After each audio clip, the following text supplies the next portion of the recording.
Capricorn, the first two cards, I'm going to choose the awareness for the week.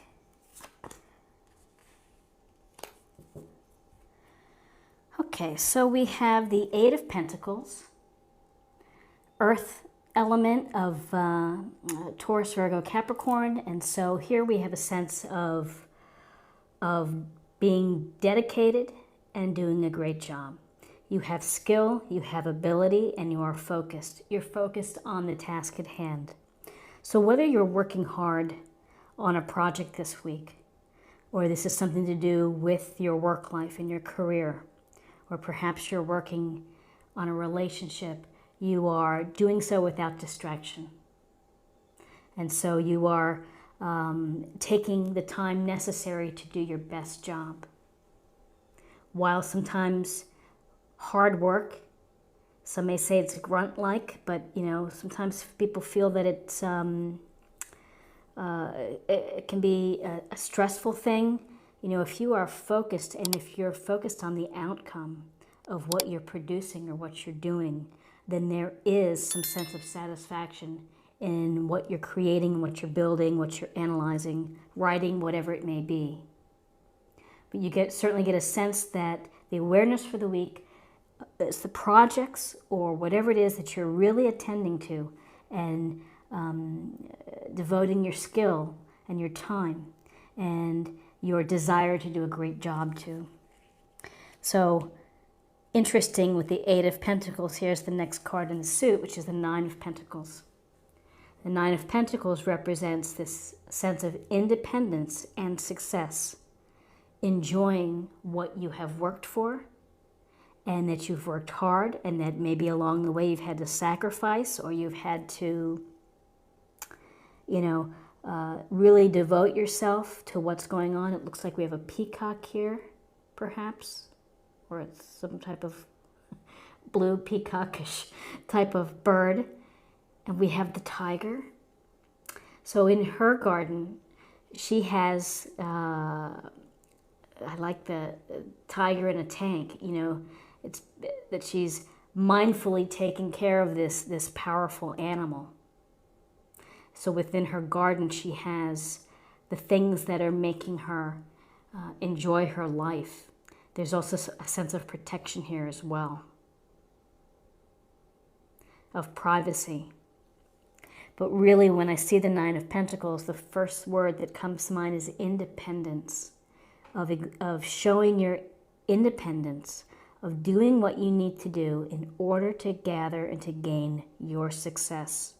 And then once you are feeling good about what you have, then you're in a position to enjoy the fruits of your labor.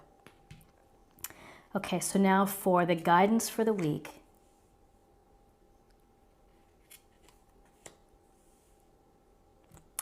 Wow, Pentacles and now Wands. So we have the Ten of Wands. So in the Ten of Wands, the horse looks really tired here.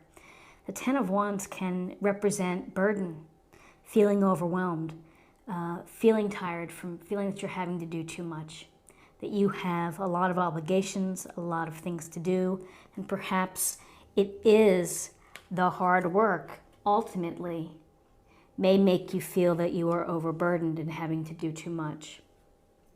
So I always think that while this shows a lot of determination and grit and strength to continue on, to literally carry those wands, at some point you may need to delegate. You may need to ask others to chip in to help, so that you don't feel overwhelmed, so that you don't feel burdened. Because ultimately that leads to stress, it can lead to illness, can lead to resentment that others aren't doing their fair share. So be mindful of what is a burden for you, or if you're beginning to feel burdened, to speak up. So then we have the Three of Wands, and again, Wands energy, Aries, Leo, Sagittarius. We see the spotlight beaming out into the sky. And we see the path and the wands here. And this is really about looking at the big picture.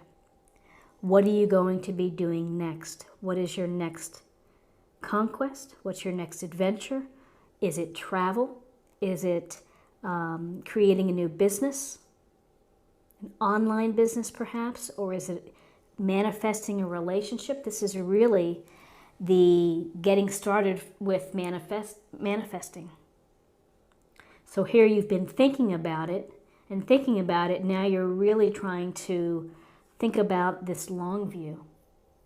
And what are you going to do with your actions in order to bring it into existence? So the Three of Wands is about the initial stages of manifesting, and manifesting a hope, a dream, a goal. Let's look at possible outcomes. Wow, Three of Wands, Three of Swords, Three of Cups. Pay attention to 3 this week. It's often about communication, community, expression, creativity. But look at this, 8, 9, 10, 3, 3, 3. So 3 of Swords, something is going to hurt.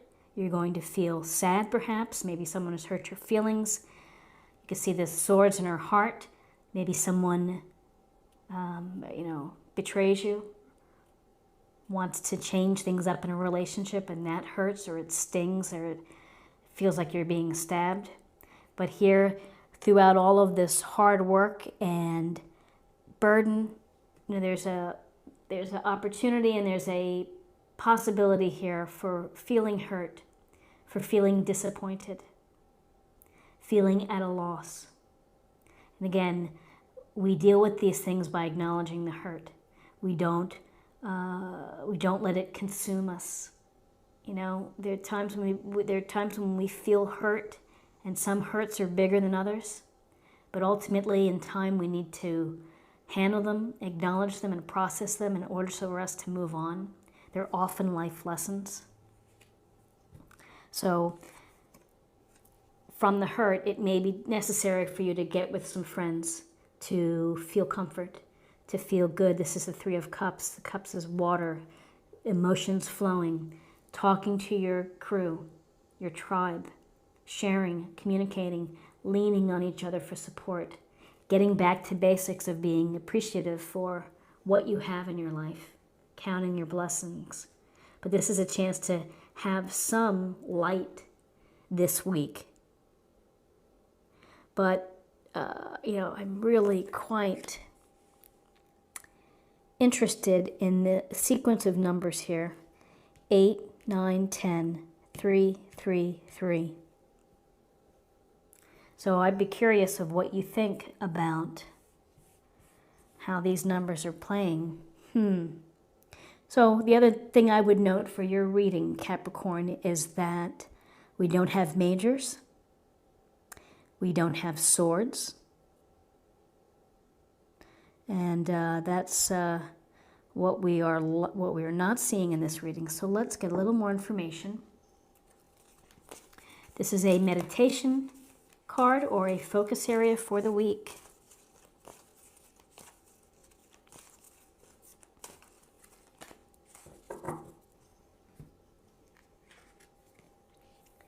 The Eagle King, the big picture, angelic help. Three of Wands, the big picture. The big picture. The big picture, where are you headed? What is it that you're going to do? You have talents, you have skills, you have success behind you. What is next? You clearly work hard. Between the Ten of Wands and the Eight of Pentacles, you are working hard and you're good at what you do. Don't overdo it. Don't feel burdened. So we'll get to this in a second. Let's take a look at what we have for spirit or emotional self.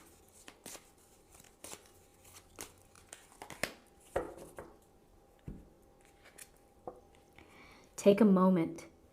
Stop. Now is not the time to rush into the decision you're about to make. Before this important decision is made, take a moment to pause and quiet your mind so that you can ask your soul for guidance before you act or move forward. So here we see big ideas, the big picture, a lot of hard work. If you're in the process of making a decision or perhaps of saying something to someone, that may be the message to pay attention to. If there's been a situation or a matter that is making you feel sad or disappointed and you want to speak your mind, maybe it's just urging a little bit of caution, of think before you speak. Oops. And finally, let's choose a card for love and see what the message is for love.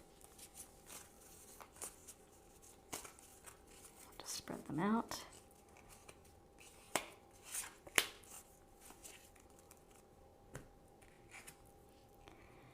Giving oneself, healing.